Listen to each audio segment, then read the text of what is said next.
Saludos, estimado Radio Escucha. Qué placer volver a encontrarnos en esta su edición del 2026, donde Punto Educativo, programa de la Facultad de Ciencias de la Educación de la Universidad de Panamá, aquí a través de Radio Estéreo Universidad, tiene el placer de poder contactarnos para conversar sobre aquellos temas que son determinantes en la conformación de nuestra identidad como país, que tiene que ver con la educación. Estimado Radio Escucha, este no es un programa compulsivo, no un programa de calificación, es el espacio en que la Facultad de Ciencia de la Educación, en este su salón grande, comparte con ustedes esas construcciones cognitivas.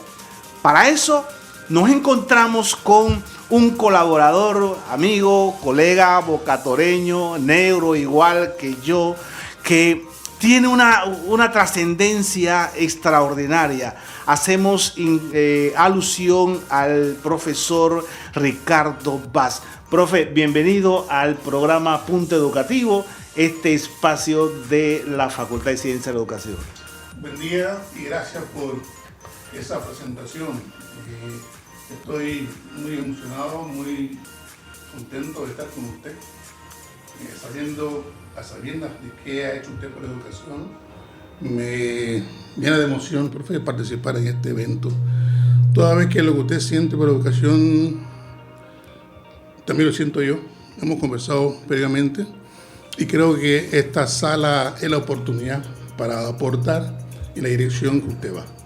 Cómo no. También usted recuerda a nuestro explosivo compañero Eri Santamaría Vallejo. Él, por razones personales, atender otras cosas, no está con nosotros, pero él sigue siendo parte del staff de Radio Estéreo Universidad aquí en Punto Educativo. Ayer conversábamos un poco, así que vamos a tenerlo. Estimado, en este inicio de lo que es el periodo 2026, nosotros queremos darle algunos avances de las cosas que vamos a ver en este año y hacemos alusión a los retos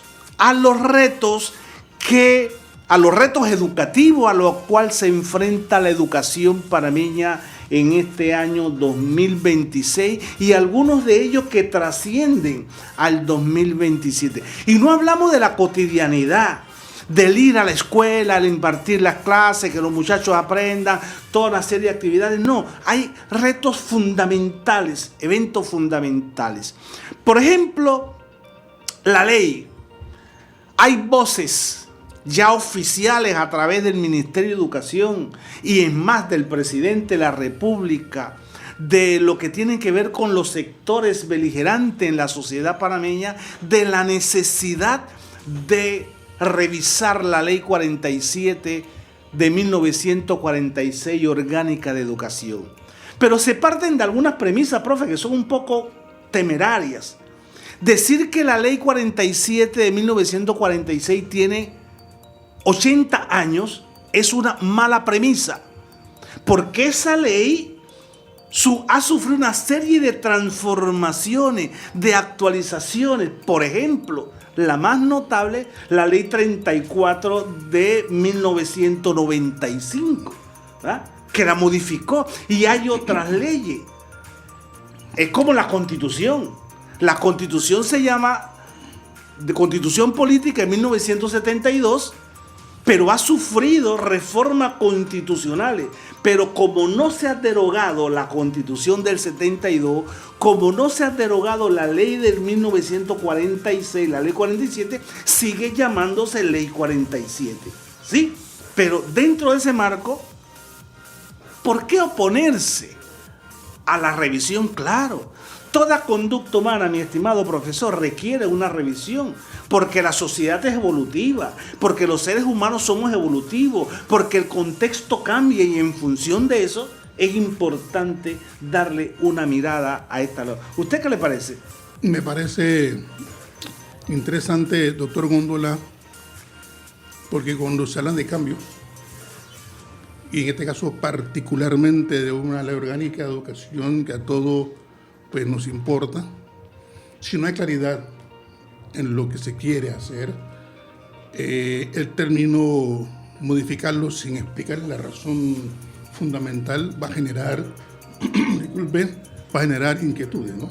Claro. No obstante, yo puedo estar de acuerdo si los proponentes de ese cambio dijesen públicamente en qué consisten los cambios. Probablemente personas como usted, versada en la materia, otras personas más pudieran aportar en esa dirección. Entiendo que la sociedad es cambiante, evolutiva, acabo de decir, muy evolutiva, en estos tiempos con mayor razón, y quizás la ley hay que modernizarla en ciertos aspectos. Entonces, explicarle a la gente, a la comunidad educativa, fundamentalmente al país entero, cuál es, en esencia, los cambios que se proponen. Claro, en ese sentido, la grandeza está en cómo los panameños todos y panameñas todos, con una conciencia de país, abordamos con responsabilidad la revisión de esa norma, ¿sí? Donde no vaya a satisfacer intereses de gremios, intereses de sectores, sino que mire la educación de tal manera que eso nos permita conocernos quiénes somos y poder proyectarnos a lo que nosotros queremos ser, ¿sí? En ese marco, ¿cómo participa la población? Pero obvio, por favor, hemos caminado bajo el concepto que la educación es un compromiso de todo. Tal vez se acierta dependiendo de cómo se dé el análisis, pero no todos estamos preparados para abordar una temática como esa. Inclusive los señores diputados. Tiene que haber mucha consulta, tienen que ponerse muchos oídos, poca boca, muchos oídos, porque es posible que el presidente de la Asamblea, de la Comisión de Educación, no es educador, sabe poco de educación, ¿ya? Pero tiene la responsabilidad de dirigir en su primer debate un proyecto como ese. Entonces hay que escuchar a las personas que saben, ¿sí? A las personas que saben para poder llegar donde nosotros queremos llegar en esto. Y no hacer de esto un espacio de división nacional, sino que tiene que ser un escenario en el cual nosotros podamos encontrarnos, como decía, ahora en el presente, saber de dónde venimos, por qué estamos aquí y a dónde nos dirigimos como país. Yo escuché al señor presidente decir de dar una ley que garantice la modernización de la educación y que dure una década. Lo que nos hace pensar de que fuera década habrá que hacer otras modificaciones. En principio, usted y yo, profesor, y que es lo que tenemos conciencia de lo que es la educación, no estamos en desacuerdo que se revise nada con respecto a la educación.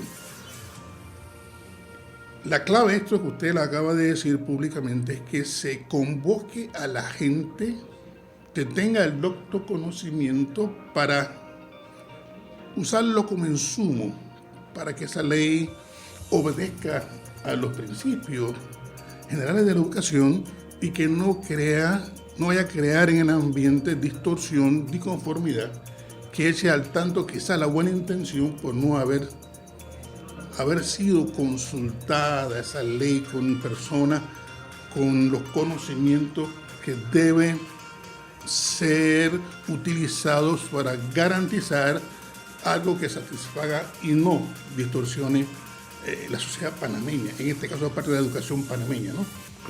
Bueno, para eso nos preparamos, para ese gran reto, adicional a lo cosmético, lo constante que se dan todos los días, todas las semanas, todos los meses en el ámbito educativo. Entonces, ¿cómo nosotros podemos, desde una postura muy ética, profesor Bach, porque si algo caracteriza este programa es que somos capaces de quitarnos aquellas cosas que nos obligan a mirar dentro de un contexto muy reducido y poder mirar lo más amplio posible. Nosotros aquí no vamos a discutir en este programa sobre la ministra de Educación, si es la mejor, si es la peor. Eso es una potestad del presidente y él decidió. Nosotros vamos a ver los hechos educativos, ¿sí? Los hechos educativos, porque algo que sí me he manejado siempre en lo personal es que como yo no tengo la potestad de designar a los ministros ni de destituirlos, entonces no entran dentro de mi agenda. Y como sí soy educador, porque ¿Sabe, profe? En 1977, 78 me casé con la educación. Sí, un matrimonio que eso sí hasta que la muerte nos separe, ¿no? Yo sé que me voy yo y ella se queda, pero dentro de esa concepción ética, entonces, ¿cómo mirar el proceso educativo desde una perspectiva profesional, de una perspectiva ética y desde allí poder aportar a la educación de este país que me ha dado todo y me sigue dando todo y gratitud para él? Por lo que alimenta también estos sentimientos suyo y mío es qué ha significado para nosotros la educación, nuestros orígenes. Claro. Usted y yo hemos conversado eso en su despacho, humilde por cierto, pero muy significativo, de cuál fue su inicio en educación. Eso es. Y el mío en Bocas del Toro, en las condiciones que los docentes fueron allá y lo que había escrito, cómo hicieron que evolucionáramos nosotros, ¿no? Entonces, ese es lo que nos alimenta en gran parte esta conversación o este conversatorio. No hay ningún interés, ni mío ni suyo, de politizar el evento, ni polemizar el evento, sino dar un aporte para que las cosas funcionen como debe ser. Usted es un curriculista renombrado, profe, muy respetado y respetable. Yo tengo mi vida dedicada a la educación, profe. Más de 40 años en el menester, desde la montaña a la costa, en mi provincia, en la Universidad de Panamá, en todos los niveles a la Universidad de Panamá, y entiendo cuál es el valor de la educación, ¿no? Por eso mi inquietud la comparto con usted, y usted pues me inspira en estos menesteres, ¿no? Bueno, es uno de los retos, estimado Radio Escucha, es uno de los retos. Vámonos a una pausa comercial, institucional. Oye, ¿por qué aquí no hay pausa comercial? Porque es verdad que esta es una emisora no comercial. Sí. Bueno, Beto, tú tienes que ayudarme, sacarme esta ignorancia que me ahoga, tú sabes, ¿no? Vámonos a unos cambios institucional y cuando volvamos, vamos a mirar otro de los retos a los que nos enfrentamos en este año 2026. Pausa y volvemos.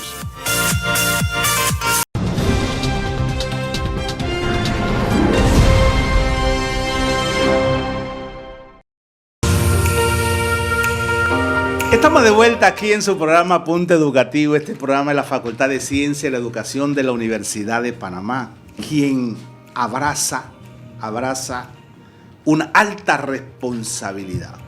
Y digo una alta responsabilidad porque hay magníficas facultades en la Universidad de Panamá, por ejemplo la Facultad de Medicina, donde se forman los mejores médicos, no solamente diría del país, sino que de Centroamérica, por decir.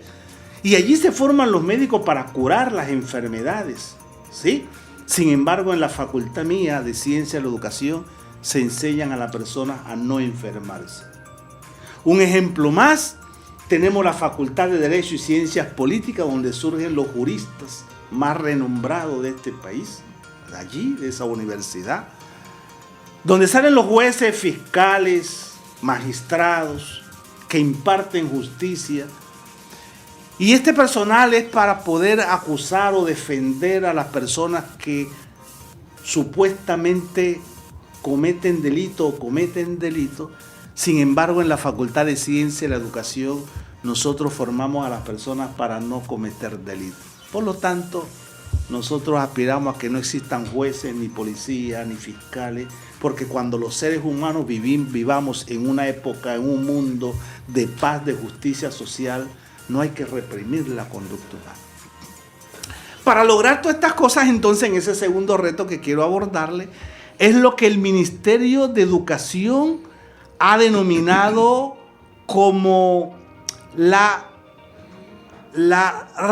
redefinición o rediseño, el rediseño del currículum, rediseño curricular. Y mire algo que a mí me llama la atención y por lo que usted decía, dentro del matrimonio general, mi matrimonio con la educación adquirió una especialidad. Es la metáfora del matrimonio, ¿eh? Adquirió una especialidad, que es ser curriculista. Y afortunadamente yo quería ser curriculista y sabía que el ser curriculista no dependía de la nota que yo tenía en un informe, sino de la construcción de los conocimientos que pudiera hacer, de las oportunidades del intercambio con mis profesores, con las bibliotecas. E hice esa maestría en Chile, muy interesante, y luego aquí en un programa que lo valoro muy bien, el programa de doctorado en educación con énfasis en currículum en la Facultad de Ciencias de la Educación. Entonces, de allí, con esa especialidad, adquiero un compromiso.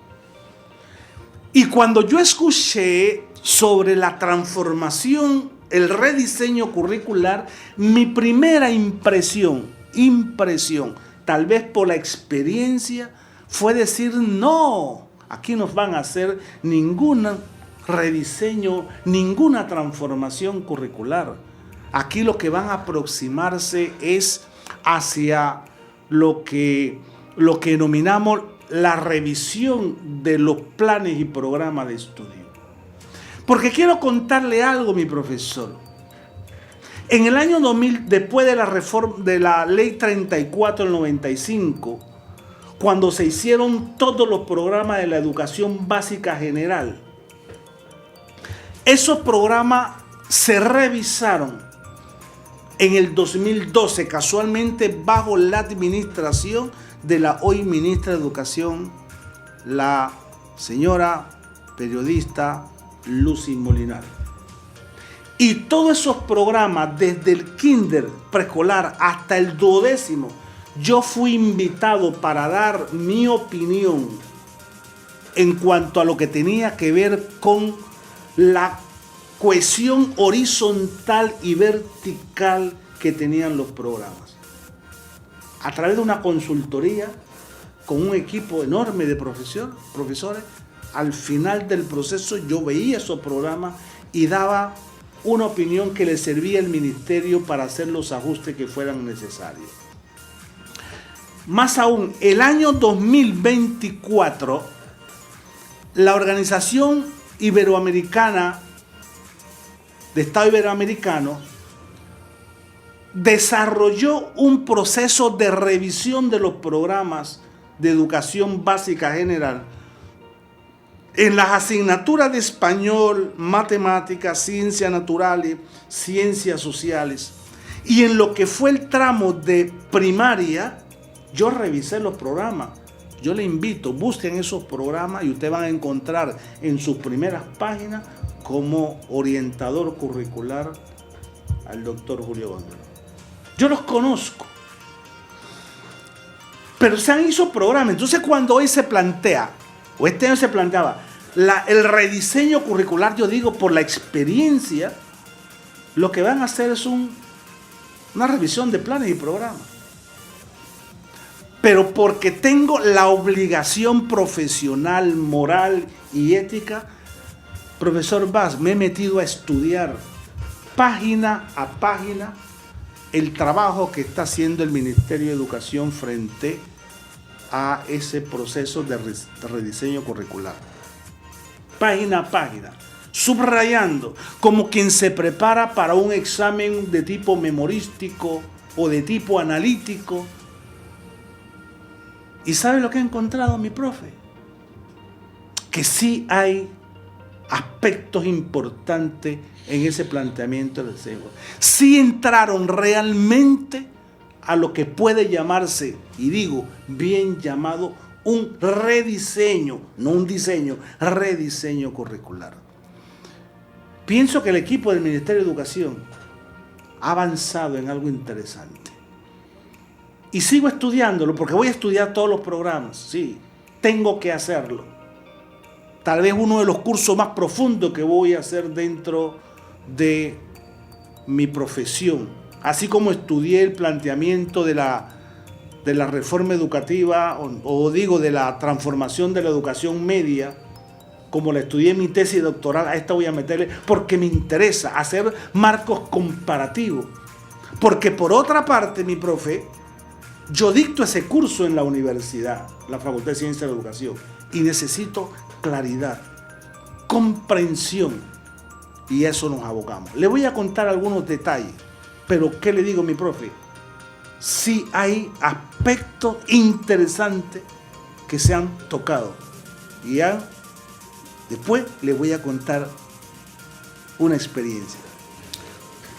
Bueno, yo me alegro sobre que usted, siendo la persona idónea al respecto, ha aclarado a la opinión pública, a los que escuchan este programa, su punto de vista.